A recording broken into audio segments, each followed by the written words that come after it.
Welcome to Isabella Bank's YouTube channel. I'm Wizzy, and as always, it's a pleasure to be here with you this evening. Guys, all hell has broken loose as respected protection security specialist has spoken up in defense of Prince Harry in the wake of his BBC News interview this last week. Listen to this. Harry described it as a stitch up. One former Royal Military Police Close Protection Officer agreed. It is clear that the actions have been conducted as a means of spite, as a means of how dare you leave your royal duties and go to America and quit your country?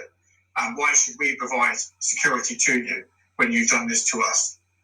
The actual situation regarding his security, as I said, hasn't changed whatsoever. I was born into this position. It wasn't a choice. I've served my country for 35 years. I believe that I am still continuing to serve my country. Public service is my life. That is the dedication that will never change. Baby, when I tell you that this guy's interview with the BBC has infuriated the palace, believe me, the palace got all hot and bothered. It's obvious that they complained to the BBC about Prince Harry's interview and the interview of this close protection specialist, Richard Ike, forcing the BBC to issue a correction and clarification update to both interviews with their apologies. The power of the crown. Let's look at this apology that they have put up today from their website. They say the program covered the latest developments in the story of Prince Harry and his legal case around protection for him and his family in the UK, and interviewed former close protection officer Richard Ike to get a broader understanding of security considerations.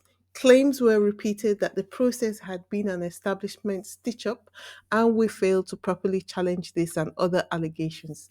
This case is ultimately the responsibility of the Home Office, and we should have reflected their statement. So I think the Home Office's statement is what follows, right? And the Home Office statement reads: We are pleased that the court has found in favor of the government's position in this case. The UK government's protection security system is rigorous and proportionate. It is our long standing policy not to provide detailed information on these arrangements, as doing so could compromise their integrity and affect individuals' security. We also should have given the view of Buckingham Palace. Buckingham Palace's position reads: All of these issues have been examined repeatedly and meticulously by the courts, with the same conclusion reached on each occasion. This was a lapse in our usual high editorial standards. Before we dive into this royal mess, do your girl a solid. Hit that subscribe button. And if you love a little truth with your tea, don't forget to ring that bell, because the Palace PR machine doesn't rest. And guess what?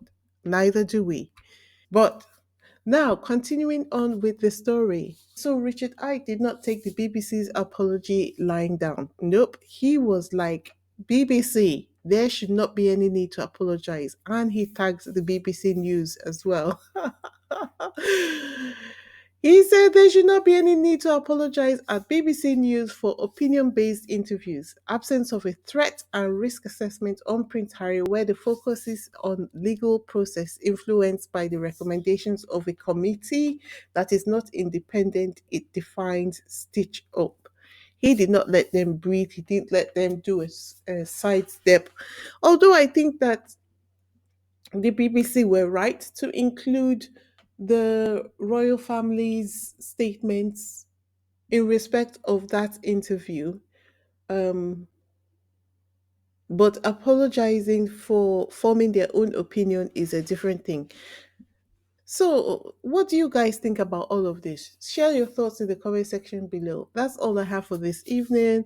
Don't forget to like, subscribe, and hit that notification bell so you don't miss any updates.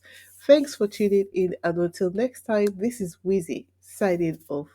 Peace.